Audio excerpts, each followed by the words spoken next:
Sports utility vehicles are multi-purpose autos, on the highway for off-road tours or in rally competition.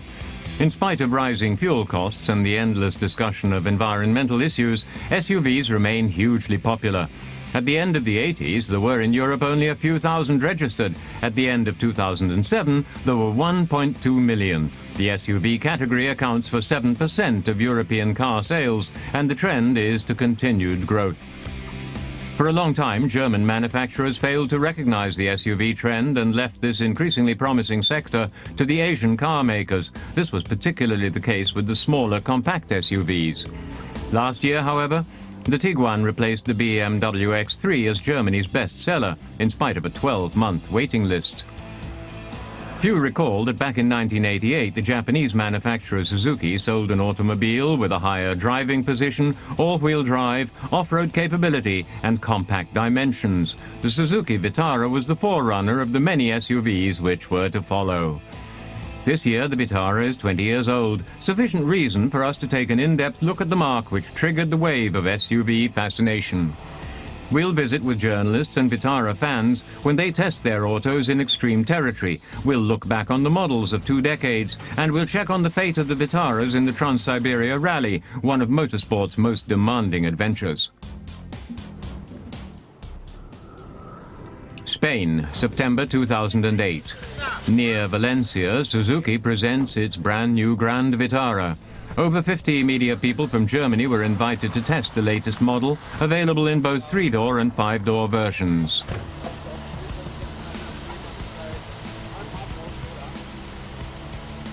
"20 brand new vehicles stand ready for their examination. Those wishing to venture off-road, however, need an instructor like Wolfgang. Here he waits for the arrival of a journalist from Hamburg. Carmen Meyer is a top reporter for Prince magazine and is looking forward to testing the 3-door model. In the past, the Vitara was often seen as a woman's car.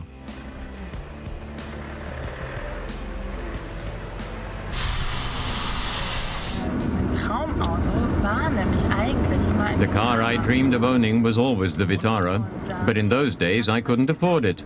My brother and I put our pennies together for a Suzuki Samurai, which we found much cooler since the Vitara had come to have such a girly image. Weil der Vitara dann so ein bisschen so ein Frauen-Tussi-Image gekriegt hat zwischendurch. Now it's time to head off-road. The guide up front, Carmen following. But it's soon clear that off-road is where she's happiest. You feel the surface under the wheels, butterflies in the tummy when the car gives a hop and stones fly aside, dust is whirled up and you're pushing the car to its limit. Dass man so ein bisschen mit dem Wagen so an die Grenzen geht. North of Valencia, there are thousands of gravel-surfaced tracks, but you need a guide to negotiate them. Carmen certainly seems to relish the off-road challenges, but what kind of a driver does she claim to be? I'd say, I guess, I'm a really pushy little driver. It's raining gravel. Carmen is driving ever faster and taking bigger risks. Okay, let's go straight through this puddle.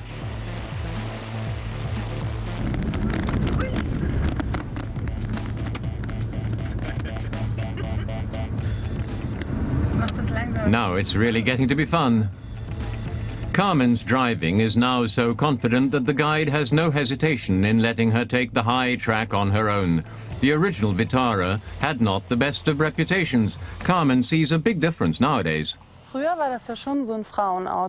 Before, it really was a girly car, something the girls at the hairdressing salon would drive. This has nothing much in common with the old Vitara. It's a lot more raw and robust. But what women appreciate is the higher driving position, which gives you a good view of what's happening. The Vitara I've driven today, a good friend, one I can rely on. The day draws slowly to an end, but not without one more highlight.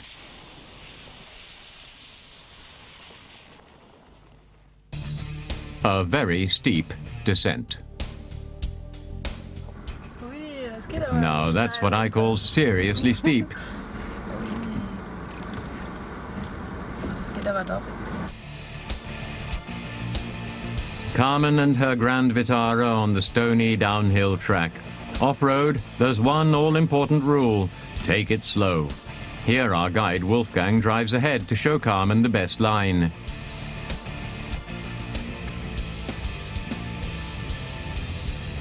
At the bottom, driver and car are in good shape. No accident, no scratches, no exhaustion.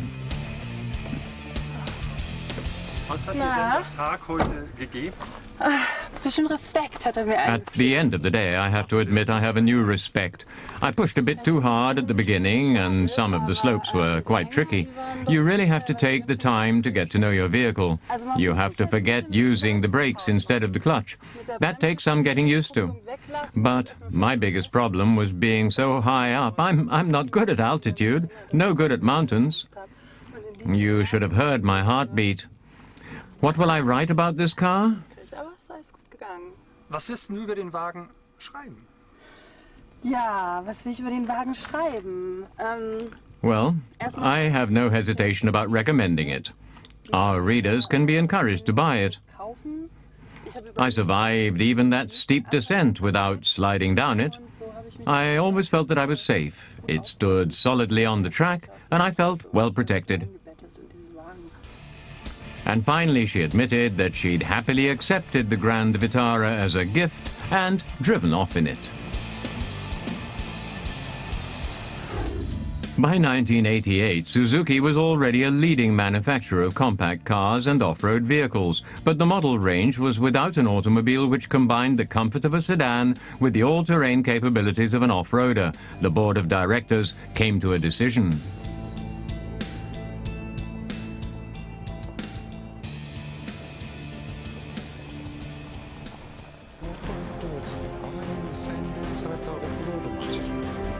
At the time, there was no car combining an urban driving culture with the freedom to go off the highway at will. The idea was to broaden our market by appealing to buyers who wanted both.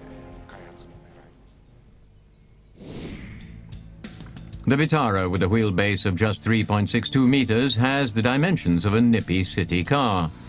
Many of the Vitara's fans took pride in pimping their ride, with metallic paint jobs or with the bumpers matching the bodywork color, with massive metal rims and broadened wheel arches, or a chrome-plated cover for the spare wheel. At the beginning, the motorization was limited to a 1.6-litre inline four-cylinder engine with 80 horsepower producing 127 newton-meters of torque. The maximum speed was just 144 kilometers an hour. Not that impressive, but over the years there's been improvement.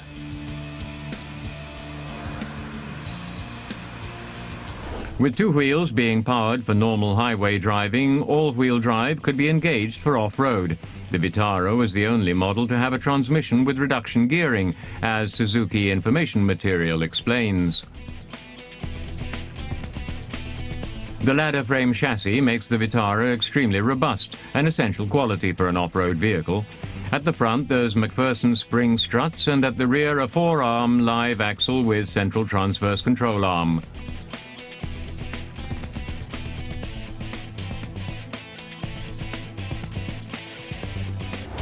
In the years from 1988 to 1997, there were more first-generation Vitaras sold than any other 4x4 model.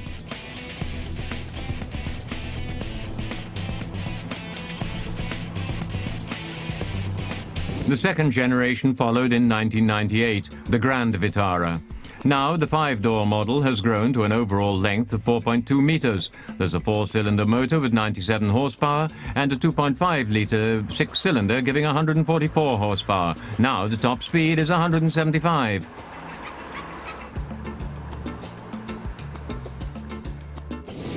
Generation 3 arrived in 2005 and evidenced considerable progress. Permanent all-wheel drive replaced the manually selected. The new transmission featured a partially locking middle differential, which made off-road performance even better. This year, the Grand Vitara is 20 years old. a good time for the Japanese manufacturer to spruce up their SUV even further. The 2-litre petrol engine has given way to one with a displacement of 2.4 litres. From 140, the power has been increased to 169 horsepower. The result, quicker on the streets and closer to the performance of rival SUVs on the market.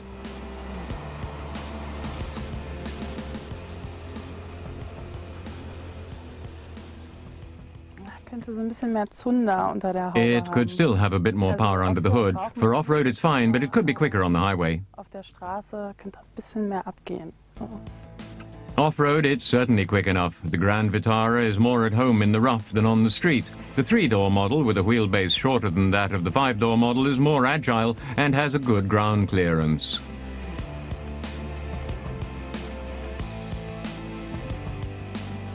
The steering is precise and light. In really difficult terrain, the technology can help. The lockable middle differential and reduction gearing come into play when required. In this respect, the Grand Vitara is superior to other SUV models.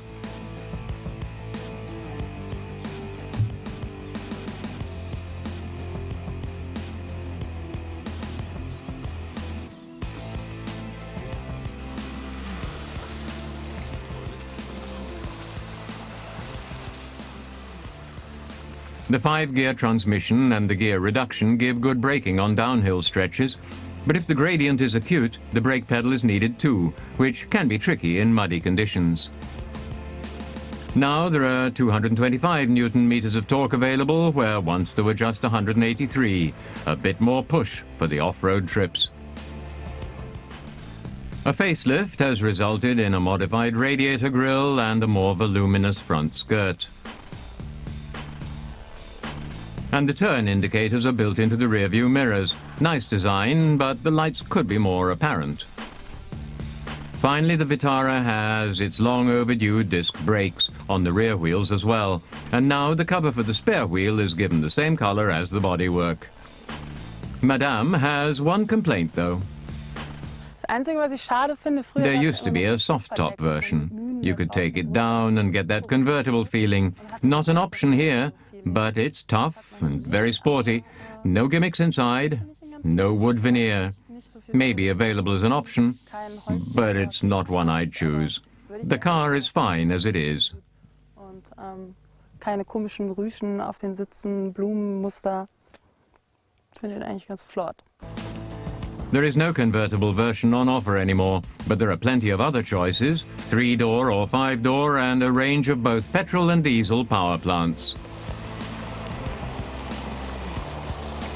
After a 20% increase in power output, the highway performance is much improved. The 3-door Vitara accelerates to 100 in 11.7 seconds, and a top speed of 180 is now a possibility, although a noisy one. Fuel consumption remains at about 9 litres, and there's a full set of ABS, ESP, 6 airbags and side impact protection. A good equipment package, but on the highway the rival models are still just a bit ahead.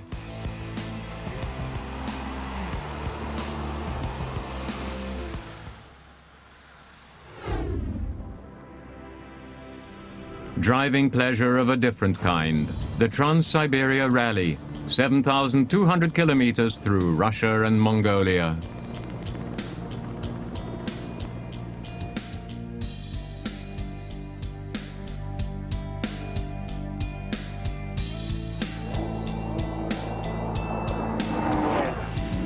Quite a challenge for the Grand Vitara, a test of reliability under the harshest of conditions. The Rally is one of the last great four-wheel adventures. With the Grand Vitaras on the Rally, many Porsche Cayennes modified to deal with the worst, not always successfully. The primary aim is simply to reach the finish line. There are many dropouts and there are plenty of opportunities to make mistakes. The route traverses Russia before reaching Central Asia and continuing to the east of Mongolia. In 2008, the start was in Moscow, and Grand Vitara was a presence at the off. Alexandra Hahn is a paramedic, and Melina Fry, a trainer specializing in rescue and first carer medicine. Although not rally specialists, they're not lacking in confidence. I think I can handle this. I've been through officer school. I think our advantage is the light weight of our vehicle. Ich bin Paramedic in Südafrika. Ich bin es gewohnt, unter nicht idealen Bedingungen zu arbeiten. Wir haben nicht immer das ganze Equipment, die Straßen sind nicht immer super, das Gelände ist nicht toll. The German ladies team drives an almost standard Grand Vitara. Its 1.9-litre diesel engine develops 150 horsepower. This is a rally used by many makers of SUVs to demonstrate the robust build and mechanical reliability of their models. The first test stage on waterlogged ground is stress for some, for others a pure pleasure. Absolut genial. Wir hatten so viel Spaß. We loved it. We had great fun. Okay, we had to bail out a couple of times and we got stuck too and very, very wet, but I haven't had such fun in a long time. Wir sind ganz nass, aber es war... Ach, so viel Spaß hatte ich schon lange nicht mehr. Melina and Alexandra end the first half of the rally in the middle rankings. After a week of merciless testing, they say goodbye to Russia. Across the border into Mongolia. This is where everything changes. No more tarred roads. This is where man and machine are put to the test. Women too.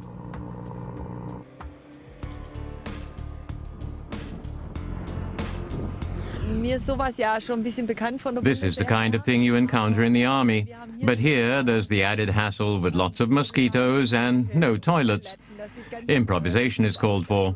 It's the camping lifestyle. And it's interesting to see how different people come to terms with it. Particularly here in Mongolia, the more challenging section of the marathon event, the Grand Vitara shows its qualities. All 4 top 10 placings were reached here, where the rally is at its toughest and where the Grand Vitara feels right at home.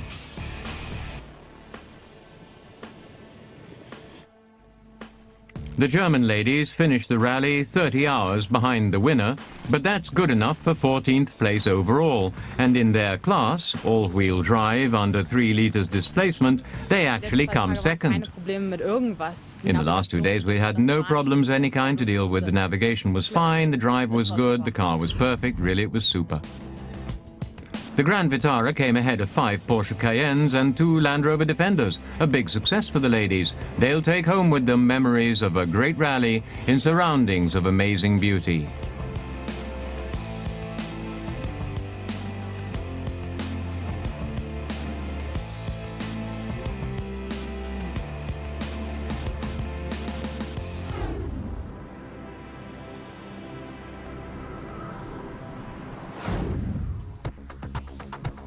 The Javalambre Mountains in Spain.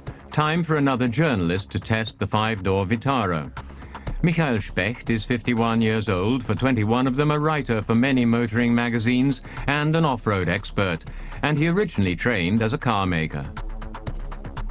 He has taken part in the Paris-Dakar, twice in his capacity as journalist and twice as the driver of a service vehicle. All this means he's a fount of knowledge about off-road driving and about the role of the Vitara as SUV trendsetter. Well, Suzuki claimed that 20 years ago they invented the sports utility vehicle. But back then the expression hadn't even been coined. Nobody spoke of SUVs. The little Vitara was a toy on the boulevards, sort of able to go off-road. But in the meantime, it has become a much more serious proposition, a fully fledged all-terrain vehicle and also good on the highway.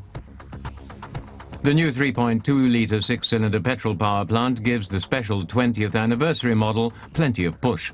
Now it can hit 200, thanks to 233 horsepower and 291 newton-meters of torque. It's no slouch on normal roads either, not anymore.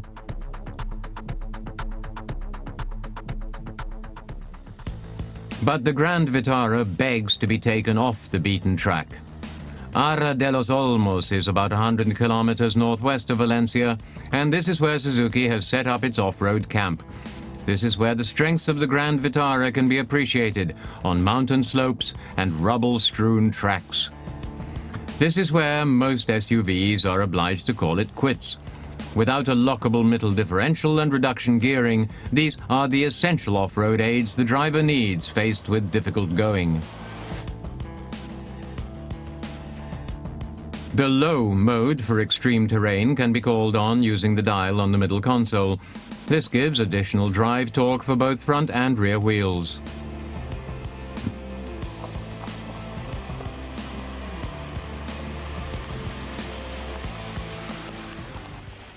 Michael Specht puts the Vitara to the test.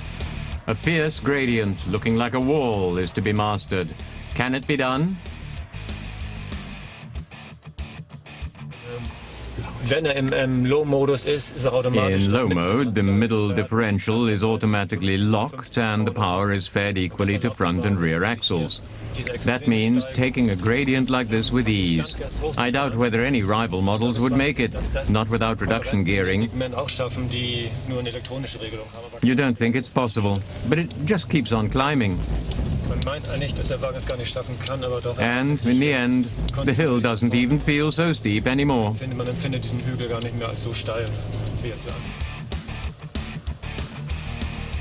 Hardly any effort, the Suzuki conquers the 40-degree ascent. And then it's time to go back down. Same advantages downhill. Go over the top here and take a quick look down. You reckon it's impossible. Denkt man, oha, da kann man nicht runterfahren.